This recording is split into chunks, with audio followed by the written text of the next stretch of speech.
نحمده ونصلي ونسلم على رسوله الكريم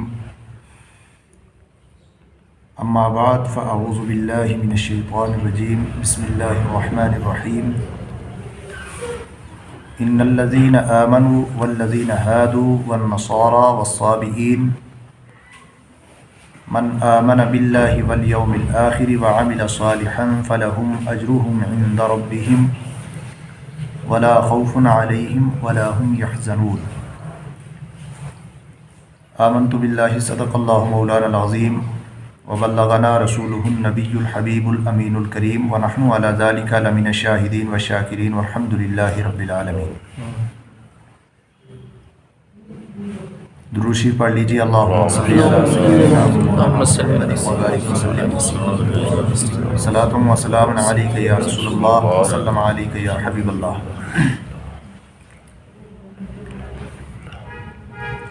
آپ حضرات جانتے ہیں کہ پچھلے درس میں بھی اس بات کی تکرار ہوئی تھی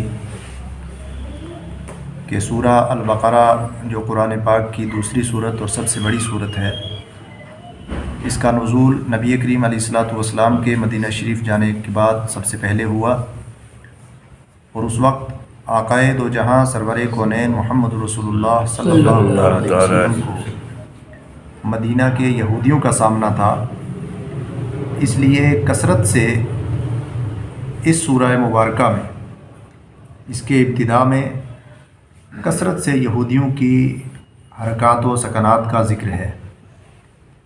اسی سلسلے میں آج بھی ایک دو بڑے اہم واقعات کی طرف نہ صرف اشارہ بلکہ قرآن پاک میں ان واقعات کی صراحت کی گئی ہے۔ ان الذین آمنوا والذین ہادوا والنصارى، رب ذوالجلال بیچ میں یہودیوں سے فرما رہا ہے کہ بے شک جو لوگ ایمان لائے، مومن ہوئے، والذین ہادوا یعنی مسلمان، والذین ہادوا اور جو یہودی ہیں، والنصارى اور نصرانی، والصابئین اور مجوسی، من آمن باللہ والیوم الآخر وعمل صالحا، ان تمام گروہوں میں سے جو شخص ایمان لائے گا اللہ اور یوم آخرت پر اور ایمان لانے کے بعد عمل صالح کرے گا، فلہم اجرہم عند ربہم، تو اب ان کے لیے ان کی جزا ان کے رب کے پاس ہوگی، ولا خوف علیہم ولا هم یحزنون، انہیں نہ کسی قسم کا خوف ہوگا اور نہ کوئی غم ہوگا۔ کہنے کا مقصد یہ ہے کہ مومنین اور ساتھ ہی ساتھ یہود، نصارہ اور صابئین، یہ جماعتیں ذکر کی ہیں، ان ساری جماعتوں میں سے جو شخص بھی ایمان قبول کر لے گا قرآن پاک کے نازل ہونے کے بعد، اور ایمان قبول کرنے کے بعد عمل صالح بھی کرے گا، تو اس کے لیے اللہ تعالیٰ کے پاس بہترین اجر ہے، اسے نہ کسی قسم کا خوف ہوگا اور نہ کوئی غم ہوگا۔ بیچ میں یہ بات کرنے کے بعد، چونکہ بیچ بیچ میں رب ذوالجلال ایمان اور عمل صالح کی دعوت یہودیوں کو دے رہا ہے اور ان یہودیوں کے کارنامے یاد کروا رہا ہے، اس کے بعد پھر تاریخی واقعہ کی طرف اشارہ کیا، وَإِذْ أَخَذْنَا مِيثَاقَكُمْ وَرَفَعْنَا فَوْقَكُمُ الطُّورَ۔ اب مدینہ کے یہودیوں کو ان کے آباء و اجداد کی باتیں یاد کروائی جا رہی ہیں۔ یہودیوں نے حضرت موسیٰ علیہ الصلاۃ والسلام سے عرض کیا تھا کہ اے موسیٰ، اللہ کی بارگاہ سے کوئی کتاب مانگ کے لاؤ جس میں ہماری زندگی کا دستور ہو۔ تو اب یاد کروایا جا رہا ہے کہ وہ وقت بھی یاد کیجئے جب ہم نے وہ کتاب دینے کا عہد اور میثاق تم سے لیا تھا، لیکن کتاب دینے کے بعد اب حضرت جبریل نے طور پہاڑ کو لا کر اس بستی کے اوپر کھڑا کر دیا، بالکل اوپر کھڑا کر دیا، تو کہا کہ اگر اس کتاب پر ایمان لائیں گے اور اللہ سے جو وعدہ تم نے کیا ہے اس کو اگر پورا کریں گے تو ٹھیک، ورنہ یہ پہاڑ گرا کر کے تمہیں نیست و نابود کر دیا جائے گا۔ اب یہاں پر دو باتیں ہیں، ایک تو یہ کہ قوم موسیٰ نے حضرت موسیٰ علیہ الصلاۃ والسلام سے مطالبہ کیا تھا کہ ہمیں کوئی کتاب دکھائیں تاکہ اس کتاب سے ہم اپنا دستور عمل سیکھ سکیں۔ مطالبہ کرنے کے بعد وہ کتاب جب دی گئی تو اب اس کتاب پہ انہوں نے عمل نہیں کیا، لیکن نبی کریم علیہ الصلاۃ والسلام کی امت وہ ہے کہ جنہوں نے مطالبہ نہیں کیا۔ پہلے قرآن کا نزول ہوا غار حرا میں، اس کے بعد اللہ کے حبیب علیہ الصلوۃ والسلام آ کر اعلان کر رہے ہیں، اتر کر حرا سے سوئے قوم آیا اور ایک نسخہ کیمیا ساتھ لایا۔ دوسرے یہ کہ موسیٰ علیہ الصلوۃ والسلام کی قوم نے مطالبہ کر کے کتاب مانگی تھی، تو کتاب کو کتاب زندگی نہیں بنایا، لیکن نبی کریم علیہ الصلوۃ والسلام کے صحابہ وہ تھے کہ جنہوں نے نہ صرف قولاً قرآن پاک کو ایکسیپٹ کیا بلکہ ساتھ ہی ساتھ عملاً بھی قرآن کو اپنی زندگی میں بسایا۔ یہ فرق ہے۔ فرمایا خذوا ما آتیناکم بقوۃ واذکروا ما فیہ لعلکم تتقون، اب جو تمہیں دیا جا رہا ہے اس کو مضبوطی سے پکڑ لو اور اس میں جو کچھ ہے اس کو یاد کرو اور اسے نصیحت حاصل کرو، لعلکم تتقون، تاکہ تم پرہیزگار بن جاؤ۔ ثم تولیتم من بعد ذلک، اس کے بعد پھر یہود سے فرمایا جا رہا ہے کہ پھر تم اس کے بعد پھر گئے، ولولا فضل اللہ علیکم ورحمتہ لکنتم من الخاسرین، اور اگر اللہ کا فضل و کرم اور اس کی رحمت اور اس کی عنایت نہ ہوتی تو تم گھاٹے خسارے والوں میں سے ہو جاتے۔ اب اس کے بعد وہ دو واقعات ہیں جو عظیم واقعات آج کے سبق میں ہیں، ان کا ذکر ہے۔ فرمایا وَلَقَدْ عَلِمْتُمُ الَّذِينَ اعْتَدَوْا مِنْكُمْ فِي السَّبْتِ فَقُلْنَا لَهُمْ كُونُوا قِرَدَةً خَاسِئِينَ۔ ہوا یہ تھا کہ بنی اسرائیل کی قوم دریائے نیل اور دوسرے دریاؤں سے مچھلی پکڑنے کا کام کرتی تھی، مچھلی کا شکار کرتے تھے۔ تو اب ہفتے کا دن سیٹرڈے جو ہے یہ ان کی عید کا دن ہوا کرتا تھا، جیسے ہمارا عید کا دن جمعہ کا دن ہے تو ان کا چھٹی کا اور عید کا دن ہفتہ کا دن ہوتا تھا۔ اللہ تعالیٰ کی طرف سے انہیں حکم ہوا کہ ہفتے کے دن آپ مچھلی کا شکار نہیں کریں گے، یہ عبادت کا دن ہے، ریاضت کا دن، اس دن عبادت کریں، کوئی بھی مچھلی کا شکار نہیں کرے گا۔ اب آزمائش تھی، جب ہفتے کے دن مچھلی کے شکار کرنے سے منع کیا گیا تو اس دن جب پانی پہ جاتے دیکھتے تو اس دن زیادہ مچھلیاں ہیں، اتوار کو مچھلی کا شکار کرنے جاتے تو مچھلیاں ملتی ہی نہ۔ تو اب ان میں سے چالاک لوگوں نے ایک ہیلا کیا۔ ہیلا یہ کیا کہ اس دریا سے ایک نہر نکالی اور آگے ایک تالاب بنایا، تو ہفتے کے دن پانی اس میں چھوڑ دیتے تو وہ مچھلیاں سب اس نہر سے ہوتی ہوئی باضابطہ تالاب میں آ جاتی اور اس کو بند کر دیتے۔ اتوار کے روز سنڈے کے دن اس سے جا کر شکار کر لیتے۔ اور موسیٰ علیہ الصلوۃ والسلام نے جب فرمایا کہ ہفتے کے دن مچھلی کا شکار نہیں کریں گے تو انہوں نے کہا ہم مچھلی کا شکار ہفتے کے دن نہیں کرتے ہیں، ہم تو اتوار کو شکار کرتے ہیں۔ تو موسیٰ علیہ الصلوۃ والسلام مسکرائے اور فرمایا کہ یہ چالاکیاں اللہ کے ہاں نہیں چلتی ہیں، یہ ہیلا سازی، اس سے تم انسانوں کو تو دھوکہ دے سکتے ہو لیکن پروردگار کو دھوکہ نہیں دے سکتے۔ اب ان پر عذاب آ گیا۔ عذاب کیا تھا؟ فَقُلْنَا لَهُمْ كُونُوا قِرَدَةً خَاسِئِينَ۔ اب اللہ تعالیٰ نے فرمایا کہ ہم نے اس وقت تم سے کہا تھا کہ اب كُونُوا قِرَدَةً خَاسِئِينَ، دھتکارے ہوئے بندر بن جاؤ۔ اب جیسے ہی حکم ہوا تو سب کے سب بندر بن گئے، پھر وہ قوم ختم ہو گئی، مر گئی۔ فرمایا فَجَعَلْنَاهَا نَكَالًا لِمَا بَيْنَ يَدَيْهَا وَمَا خَلْفَهَا وَمَوْعِظَةً لِلْمُتَّقِينَ۔ اور یہ واقعہ یعنی انہوں نے سرکشی کی، مچھلیوں کے شکار سے منع کیا تھا تو ہفتے کے دن ہی شکار کیا، اللہ کے حکم کی نافرمانی کی، اب انہیں باضابطہ بندر بنا دیا گیا۔ تو یہ واقعہ جو اس قوم کے بندر بننے کا واقعہ ہے یا ان کے اعتداء کا واقعہ ہے، اس واقعہ کے بارے میں اللہ تعالیٰ نے فرمایا جعلناہا نکالا لما بین یدیہا، اس وقت جتنی بھی قومیں تھیں ان سب کے لیے اس واقعے کو ہم نے عبرت بنا دیا، وما خلفہا، اور اس کے بعد آنے والے لوگوں کے لیے بھی اس کو واقعہ عبرت بنا دیا، وموعظۃ للمتقین، اور تقوی شعار لوگوں کے لیے اس کو نصیحت کا سامان بھی بنایا۔ یہ تھا ایک واقعہ۔ دوسرا واقعہ یہ ہوا کہ قوم بنی اسرائیل میں ایک مرڈر ہو گیا، ایک آدمی کو مار دیا گیا، اور مارنے والا جو مرنے والا تھا اس کا یا تو چچیرا بھائی تھا یا بھتیجا تھا۔ چچیرا بھائی اور بھتیجا یہ دادے کی یا باپ کی وراثت میں شریک ہوتے ہیں ہمارے ہاں۔ تو جس نے مارا مال کی لالچ میں اسے مارا۔ آج بھی مرڈر جب ہوتا ہے تو یا تو کسی مال کی لالچ میں ہوتا ہے یا اس طرح کا کوئی دنیاوی فائدہ، زمین کی لالچ ہے، مال کی لالچ ہے، یا عورتوں کے مسائل ہوتے ہیں۔ تو اس نے یہ سوچا کہ میں جب اس کو مار دوں گا تو اس کے پاس جتنی پراپرٹی ہے، جتنی زمین ہے، جتنی دولت ہے، وہ وراثت میں مجھے مل جائے گی، اور ساتھ ہی ساتھ میں قوم بنی اسرائیل سے اس کا قتل کیس دائر کروں گا پولیس میں۔ تو اس وقت کی شریعت بھی یہی فیصلہ دیتی تھی کہ جس پر حکم ثابت ہو جائے قتل کا تو باضابطہ یا تو قصاص لیا جائے یا پھر دیت لی جائے. یہی تھا اللہ کے حبیب علیہ الصلوۃ والسلام کی بعثت ہوئی اس وقت بھی یہی تھا کہ اگر قتل عمد ہے، کسی نے قصداً کسی کو قتل کر دیا ہے تو اس میں قصاص میں اس کو بھی قتل کر دیا جاتا تھا. اور اگر ایسا نہیں، اسلامی حکومت ہو تو آج بھی یہی حکم ہے.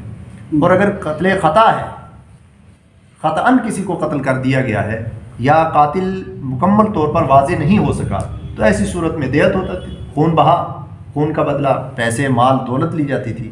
تو اس کا یہ تھا کہ میں ہی قتل کروں گا تو اس کے مال کا وارث تو آٹومیٹکلی میں بن جاؤں گا، لیکن جو اس کی دیت ہوگی، جو خون بہا ہوگا، وہ بھی مجھے ملے گا کیونکہ اس کا وارث میں ہوں.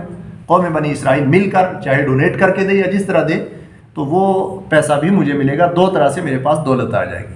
مار دیا اس نے.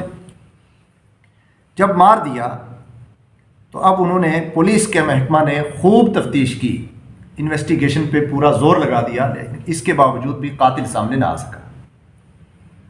جب قاتل سامنے نہ آیا تو موسیٰ علیہ السلام کی بارگاہ میں یہ آئے اور موسیٰ علیہ السلام سے عرض کرنے لگے کہ آپ اپنے رب کی بارگاہ میں دعا کیجئے کہ اللہ تعالی ہمارے اس جو ہمارے ہاں مرڈر ہوا ہے اس کے قاتل کو سامنے لے آئے.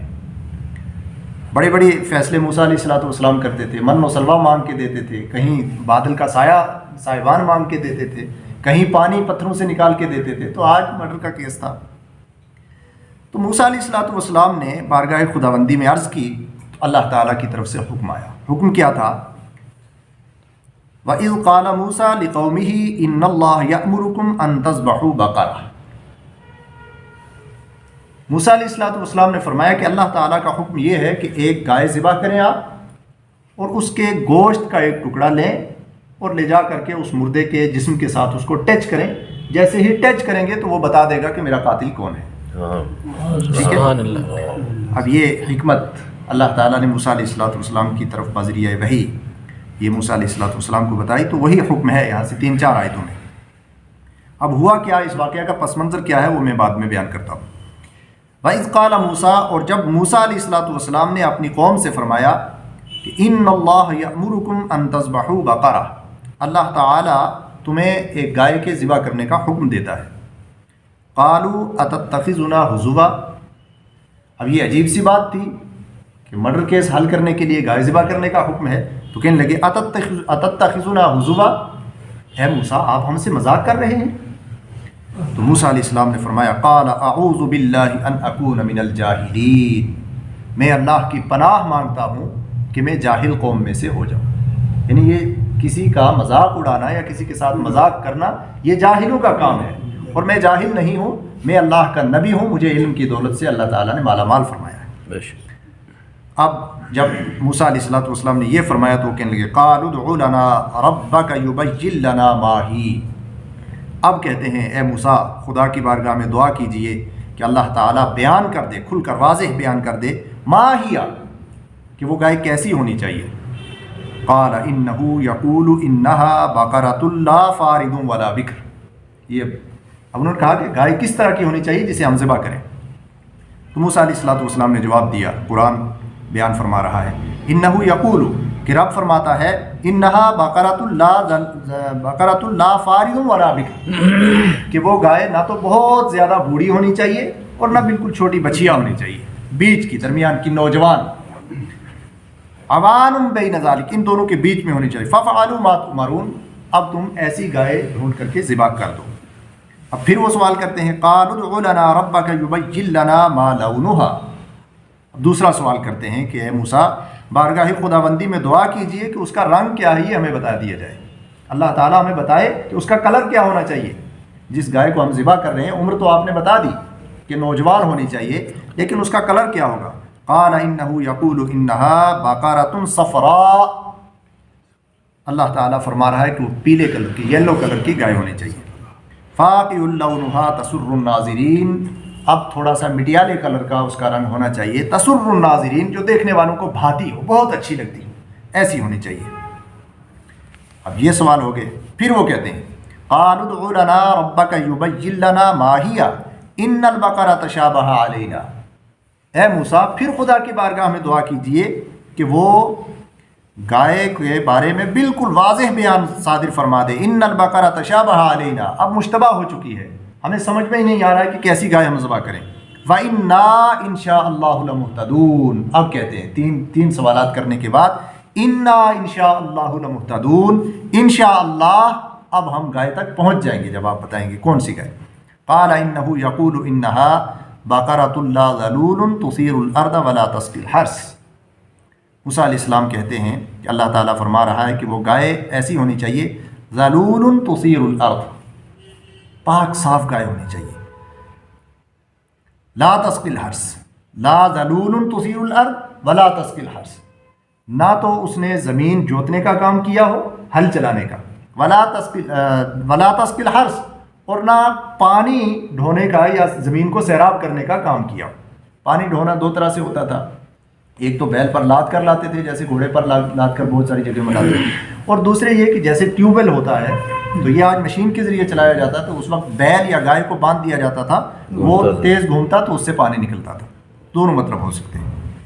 مسلمۃ لا شیۃ فیہا، پاک صاف ستھری صحیح سالم گائے ہونی چاہیے. لا شیۃ فیہا، جس میں کوئی عیب نہ ہو، کوئی داغ نہ ہو. قالوا الآن جئت بالحق، اب کہتے ہیں اے موسیٰ اب آپ نے سچی بات کہی ہے. فذبحوها وما كادوا يفعلون، اب انہوں نے اس گائے کو ذبح کیا. تو اب دیکھیے کتنی پریشانیاں آئیں. گائے کیسی ہونی چاہیے، پہلے تو اس کے بارے میں، اس کی عمر کے بارے میں سوال ہوا، وہ جواب دیا کہ بیچ عمر کی ہونی چاہیے. پھر کلر کے بارے میں وہ جواب دیا. پھر کہا کہ اب تو متشابہ ہو چکی ہے، اب بتائیے کیسی. تو اب جو شرط بتائی تو وہ بڑی مشکل تھی. گائے پالنے کا مقصد ہی اس وقت یہ تھا کہ اس سے کھیتی باڑی کا کام لیا جائے، پانی کے سیراب کرنے کا کام لیا جائے. تو اب ایسی نوجوان گائے کون سی ہوگی کہ جس سے یہ کام نہ لیے جائے؟ تو یہ بڑی مشکل تھی، لیکن انہوں نے تلاش کی. تلاش کرنے کے بعد اب کہتے ہیں کہ موسیٰ علیہ السلام سے کہتے ہیں وہ لوگ کہ اب آپ نے بالکل صحیح بتا دیا ہے، اب ہم گائے تلاش کریں. اب تلاش میں لگ گئے. قرآن پاک اب اس کے بعد فرما اذ قتلتم نفسا فادارأتم فیہا، اس وقت کو یاد کرو کہ جب تم نے ایک نفس کو قتل کر دیا تھا، مرڈر ہو گیا تھا. فادارأتم فیہا واللہ مخرج ما کنتم تکتمون، اور قتل کرنے کے بعد پھر اس کو تم نے چھپا دیا تھا، لیکن جو کچھ تم چھپانے والے ہو اللہ اس کو ظاہر فرمانے والا ہے. ٹھیک ہے، اس نے تو چچیرے بھائی کو یا چچا کو مار کے قتل کر دیا تھا. تو فرمایا فَقُلْنَا اضْرِبُوهُ، تو ہم نے کہا اضْرِبُوهُ بِبَعْضِهَا، اب اس گائے کے کچھ حصے کو، گوشت کو اس پر مار دیجئے. كَذَلِكَ يُحْيِي اللَّهُ الْمَوْتَى، اللہ تعالیٰ اسی طرح مردوں کو زندہ کرتا ہے. وَيُرِيكُمْ آيَاتِهِ لَعَلَّكُمْ تَعْقِلُونَ، اور اس طرح اپنی آیات، اپنی نشانیاں تمہیں دکھاتا ہے تاکہ تم سمجھو. اب اس واقعہ پہ آپ غور کیجئے، اس کے پس منظر پہ جائیے کہ ایک ہوتا ہے، ایک مرڈر ہو گیا تو ٹھیک ہے پولیس نے تفتیش کی، نہیں پہنچے، تو گائے کے ذبح کرنے سے اس کا کیا مقصد تھا؟ تو مفسرین کرام نے اس کے پیچھے ایک اس کا سبب بتایا ہے. سبب یہ بتایا ہے کہ بنی اسرائیل میں ہی ایک شخص بڑا عابد و زاہد اور اللہ کا نیک بندہ تھا. تو اس کی موت کا وقت آ گیا. اس کا ایک بچہ تھا، چھوٹا سا یتیم بچہ. تو اس نے خدا کی بارگاہ میں دعا کی، اے پروردگار میں اپنے اس چھوٹے بچے کو تیری سپرد کرتا ہوں، تیرے حوالے کرتا ہوں. دوسرے ایک چھوٹی سی بچھیا تھی اس کے پاس گائے کی، اس کو لے جا کر جنگل میں چھوڑ دیا اور کہا کہ عرض کیا خدا کی بارگاہ میں کہ اے پروردگار یہ جو ہماری قوم ہے یہ ظالم قوم ہے، یہ یتیموں کا حق کھا جاتی ہے، مار ڈالتی ہے، لیکن میرا یتیم بچہ وہ بھی تیرے حوالے، اور یہ میری امانت ہے، یہ بھی میں تیرے حوالے کرتا ہوں کہ میرا یتیم بچہ جب جوان ہو جائے تو اس کے حوالے کر دے. رب پر توکل کرتے ہوئے یہ اس نے کیا، اور اس کے بعد اس کا انتقال ہو گیا، وہ چلا گیا دنیا سے. جب یہ بچہ جوان ہوا تو اس کی والدہ نے کہا کہ اے بیٹے، تمہارے باپ نے ایک گائے چھوٹی سی بچیا چھوڑی تھی جنگل میں اللہ کے توکل پر، بھروسے پر، اس کے بارے میں معلوم کرو. تو روایات میں آتا ہے کہ یہ بچہ گیا تو جنگل میں تو کئی لوگوں نے اس کو دیکھا گائے کو، اب وہ جوان گائے ہو چکی تھی، لیکن کسی کو اپنے قریب نہیں بھٹکنے دیتی تھی. جب بھی کوئی قریب جاتا تو دور بھاگ جاتی تھی. یہ بچہ جب اس کے قریب جاتا تو وہ دوڑ کے اس کے قریب آتی تھی، دوڑ کے اس کے قریب آتی تھی. اب رب ذوالجلال نے ایک فرشتہ بھیجا. جب ماں نے اس بچے کو بھیجا کہ جاؤ جنگل سے اپنی گائے کو لے آؤ، تمہارے باپ نے رب کے حوالے کی تھی، اب وہ امانت ہے اللہ کے پاس، تو اب اس کو ہم کہیں بیچ کے اپنی روزی روٹی کرتے ہیں. تو جب یہ بچہ جا رہا تھا تو ایک فرشتہ انسانی شکل میں اس کے سامنے ظاہر ہوا اور اس نے یہ حکمت بتائی کہ اس گائے کو ذبح کر کے اس کی قیمت یہ ہے کہ اس کو ذبح کر کے اس کے چمڑے میں جتنے بھی سونے یا چاندی کے پیسے آ سکتے ہوں وہ اس کی قیمت ہے، اتنی قیمت لے کر کے اس کو بیچنا ہے۔ اب بچہ لے آیا، لیکن اب وہ پریشان تھا کہ اتنی قیمت پہ آخر اس کو کون خریدے گا؟ ٹھیک ہے، ادھر یہ مرڈر کا واقعہ ہو گیا بنی اسرائیل کا۔ اب وہ تلاش کرنے لگے کہ ایسی گائے جو نوجوان بھی ہو، اس کلر کی بھی ہو، نہ اس نے کوئی کام کیا ہو، نہ کھیتی باڑی کے کام آئی ہو، بالکل پاک و صاف، اس طرح کی گائے کہاں سے ملے گی؟ تو وہ تلاش کرتے کرتے یہاں پہنچے تو اس بچے نے اور اس کی والدہ نے یہ قیمت اس کی متعین کی۔ اب وہ تو پریشان تھے بنی اسرائیل، وہ یہ قیمت دینے پر تیار ہو گئے اور اس گائے کو ان سے خرید لیا۔ اس طرح پروردگار عالم نے ان کا کیس بھی حل کر دیا، اور ہوا یہ کہ اس کے بعد وہ گائے ذبح کی اور اس کا گوشت کا ایک ٹکڑا لے جا کر کے اس مردے کے ساتھ لگا، اس نے بتا دیا کہ یہ آدمی میرا قاتل ہے۔ ٹھیک ہے، تو اب اس واقعہ سے بہت ساری چیزیں واضح ہوتی ہیں، بہت سارے مسائل کہ اس واقعہ سے، اور ایک سب سے پہلا مسئلہ تو یہ واضح ہوتا ہے کہ جب باپ انتہائی نیک ہو، جب باپ نیک ہو تو خدا بند قدوس اس کی نیکی کے صدقے میں اس کی اولاد کو رزق عطا فرماتا ہے۔ یہ قرآن کا فائدہ ایک دوسری جگہ بھی ہے، ایک تو یہاں سے کہ اس کا باپ نیک تھا، ایک دوسری جگہ حضرت موسیٰ علیہ السلام کا واقعہ ہی ہے کہ جب حضرت موسیٰ اور حضرت خضر کی ملاقات ہوئی تھی، آگے انشاءاللہ سورہ کہف میں وہ واقعہ آئے گا، میں وہاں تفصیل سے بیان کروں گا، ان شارٹ یہاں میں بتا دوں کہ موسیٰ علیہ السلام اور حضرت خضر جا رہے تھے تو ایک دیوار گرنے کے قریب تھی، حضرت خضر علیہ السلام نے اس کو سیدھا کر دیا، تو فرمایا وہاں پر کہ وہ جو وَأَمَّا الْجِدَارُ فَكَانَ لِغُلَامَيْنِ يَتِيمَيْنِ، اب جب بعد میں اس کی تعبیر بتائی موسیٰ علیہ السلام کو حضرت خضر نے، تو فرمایا کہ وہ دیوار دو یتیم بچوں کی تھی، وَكَانَ أَبُوهُمَا صَالِحًا، اور ان کا باپ نیک تھا اور اس کے نیچے خزانہ تھا، تو باپ نیک تھا تو یہ خزانہ ہمیں ان یتیم بچوں کو بتانا تھا، اگر یہ دیوار گر جاتی تو لوگ اس خزانے کو لے جاتے، تو ہمیں ابھی اس کو سنبھال کے رکھنا ہے، جب یہ یتیم بچے جوان ہو جائیں گے تو ہم انہیں بتا دیں گے کہ اس کے نیچے تمہارا خزانہ ہے۔ پتہ چلا کہ جب باپ نیک ہوتا ہے تو اب اس نیک کی نیکی کا صلہ اللہ تعالیٰ اولاد کو رزق حلال کی صورت میں عطا فرماتا ہے۔ حضرت عبداللہ ابن مسعود یا عبداللہ ابن عباس رضی اللہ تعالیٰ عنہما، وہ جب رات کو تہجد پڑھتے تھے، ایک دن ان کے بیٹے نے پوچھ لیا کہ آپ اتنے تہجد کیوں پڑھتے ہیں؟